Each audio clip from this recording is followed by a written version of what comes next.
Module 2, Internal Alignment. We are now going to examine the first policy in our pay model, which is internal alignment. Now, as we're going through this model, let's keep in mind our goal, which is to create a pay structure that will influence the employee behavior, and in turn that will help the organization meet its goals and objectives and therefore sustain its competitive advantage.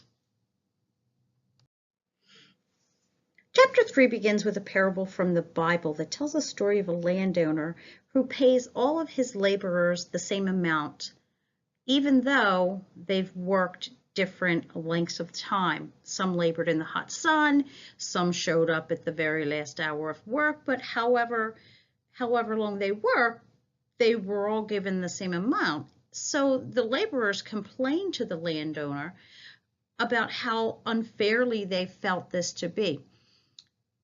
2,000 years later, we still have the same concept. People compare their wages. People look around. They see. They have a perception if there's fairness in pay. And this is something that we really want to take a look at because, as I'm sure you're probably well aware, if people judge that they're being compensated unfairly, they will be less productive. They will not be meeting objectives and goals for the organization. So that's a real issue, and we're going to take a look at that. As you think about the parable, then I want you to answer the question, do you think the landowner's organization is aligned internally? And we're probably going to say no. The pay structure that he was using didn't make sense. There was no buy-in by the employees, and as a matter of fact, it created havoc in his organization. So what we're looking at here for the internal alignment is creating a pay structure, and that is how you are going to compare one role to another within the organization.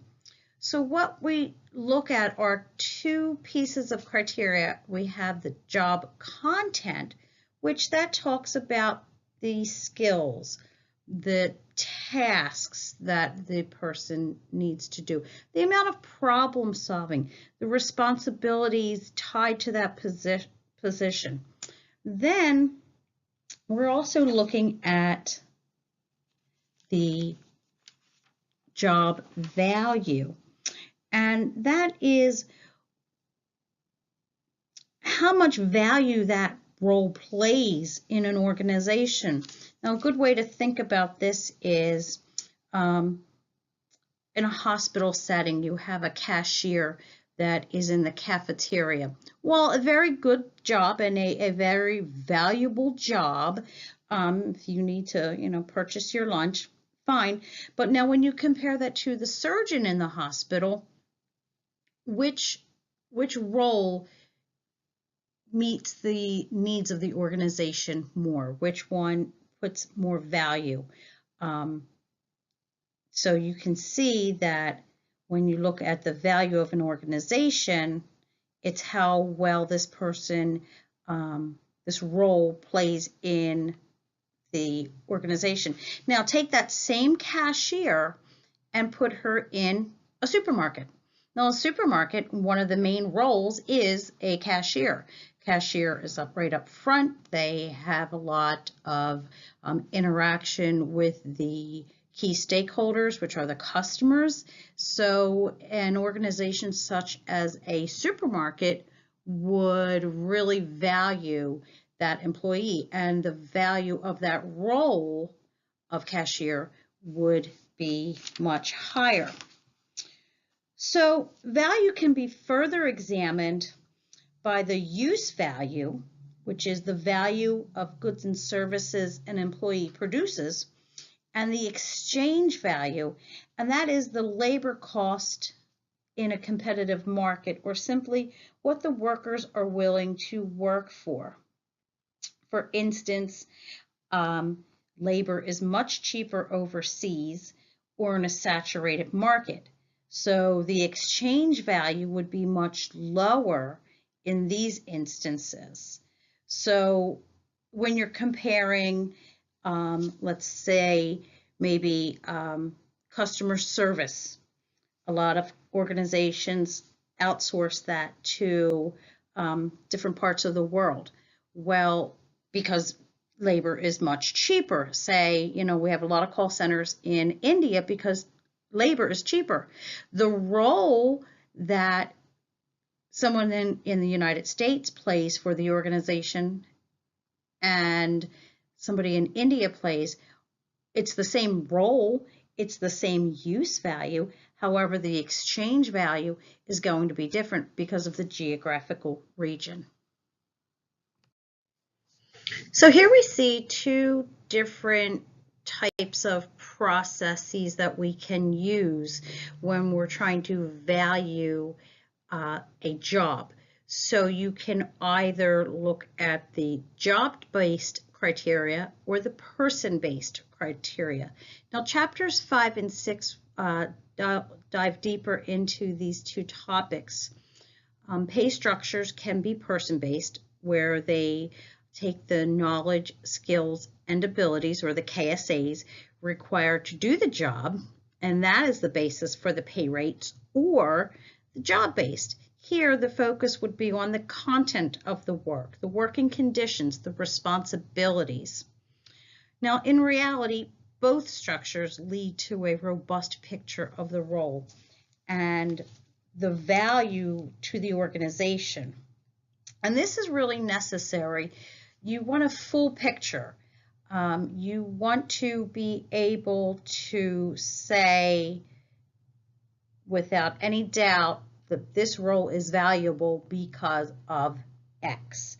And that will lead to a full, robust look at the job, and it will lead to buy-in from all of the stakeholders, especially when we are going to create pay differentials between the different levels in the organization.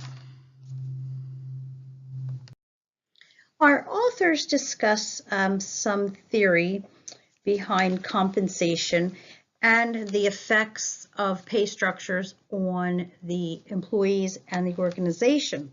So here we have equity theory, tournament theory, and institutional theory. Now, equity theory, just about everyone has had experience with this. We look around and compare our job, our caseload, and our salary to those around us.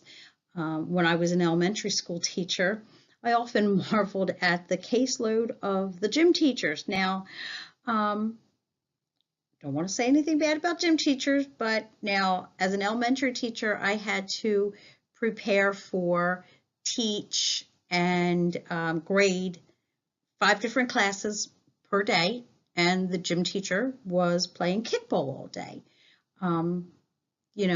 Was that fair? Now, I say that in joking, although I would love to play kickball all day. But as you can see, everyone always compares. So the equity theory states that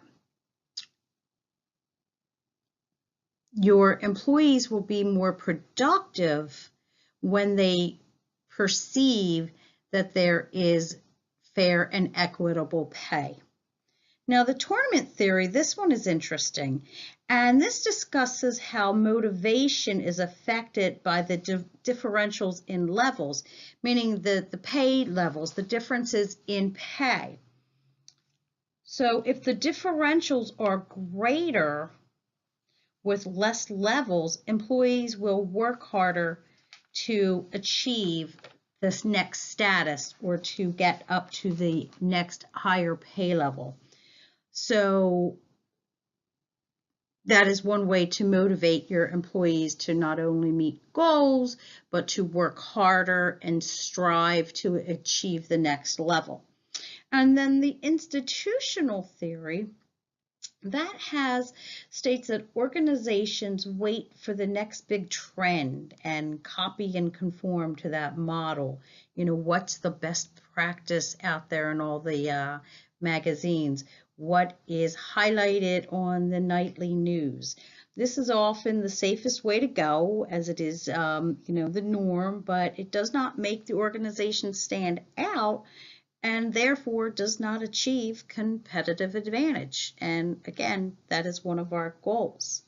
So whichever process you choose to use to create pay structures, it should always meet the goal of the motivating employees to work towards the objectives of the organization. And that is a mantra that you should keep in mind when we're discussing all of the compensation aspects. When an organization begins to create or revamp a compensation plan, they're going to start with the job analysis. Now, this is on a macro level. An organization will begin with the process of job analysis, which is a systematic approach to collect data that compares roles in the organization. And it's very time-consuming and very expensive. So Chapter 4 goes deeply into the how and the why of job analysis.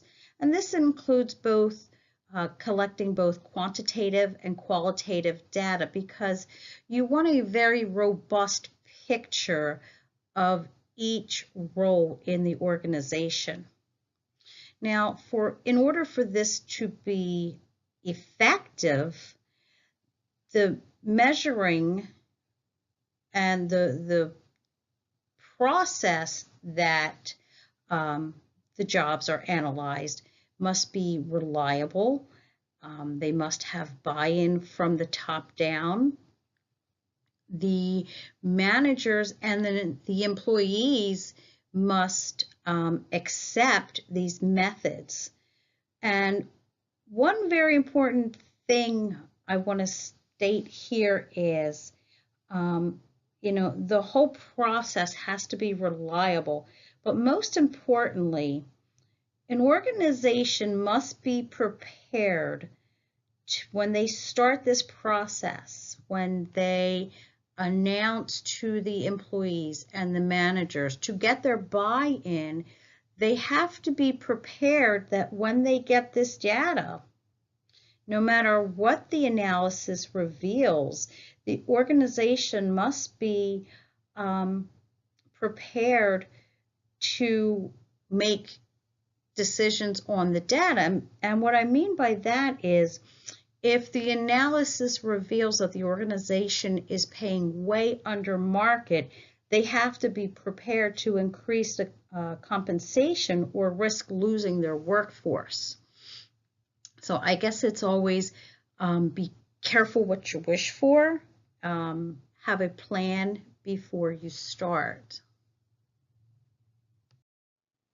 A job description is only one small piece of the data collection when a job analysis is done, but I thought it was really important to just talk about a job description because it is a really vital piece of material needed in the employee record.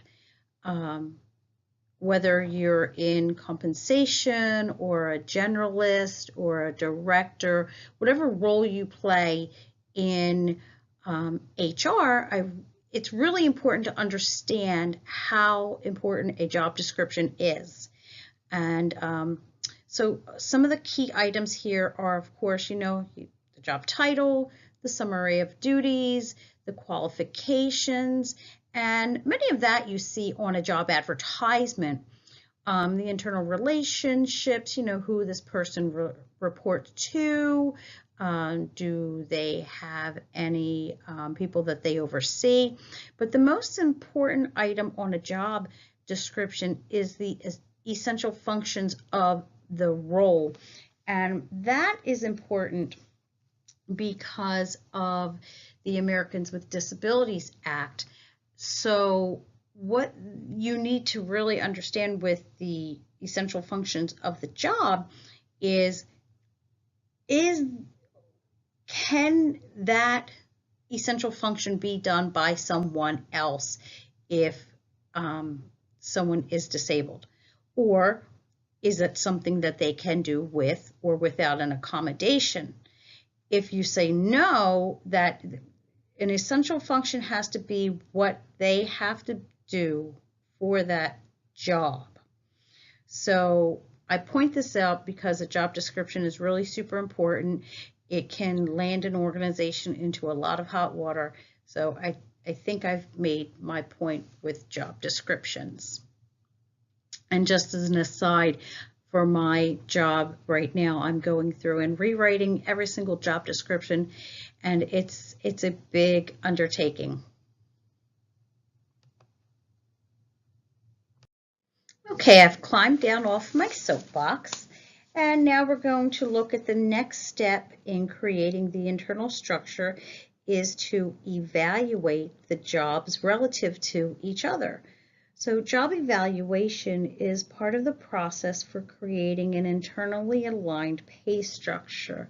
So they support the organization's strategy, they support the workflow or efficiency in a job, they create fairness, and that's the perception of and reality of. And most importantly, because again, we're going to circle back to our mantra, it motivates the employees to achieve the organization goals, to create a sustainable organization that has strategic advantage. By now, you may have noticed a pattern. There are many choices when creating a compensation plan. Just as we saw in the beginning of our text, you can take two similar organizations, but how they go about creating their compensation plan will change. And there's no one right answer. There's no one right way. There's best practices. There's the theories, research. However, an organization has to create a plan that fits them, fits their organization objectives. And remember, because our goal is always to, entice the employees to work better, to meet our organization goals, to make us strategically competitive. So with this, we have our evaluation methods. We have 3 different ones listed here. So we go from simplest, easiest to more difficult. Ranking is very easy. You just line up your jobs and you rank them from least important to most important in an organization. And it's very inexpensive. It's very easy. But that's not always the best way to go. It may not be viewed as equitable. It may not be viewed as reliable. There's a lot of, it can be very subjective. If I or my colleague were doing the rankings, I mean, we could come up with different rankings depending upon our perspective. So yes, easy. Reliable, not so great. So classification, here what you're doing is you're grouping similar types of jobs. And this can be cumbersome in today's world. And what I mean is there is, a lot of cross-training. People wear multiple hats in an organization now. Classifications of job types are not as clear-cut and well-defined as they once were maybe 30, 40 years ago. So in some organizations, the classification method may not be as easily to do in today's world. So then we have the point method. Now this is the most widely used. And essentially, points are assigned to the jobs using 3 different criteria. The compensable factors, and then the factor degrees numerically scaled, and then weights reflecting the relative importance of each factor. So each job relative value and it creates its location in the pay structure, and that is determined by the total points assigned.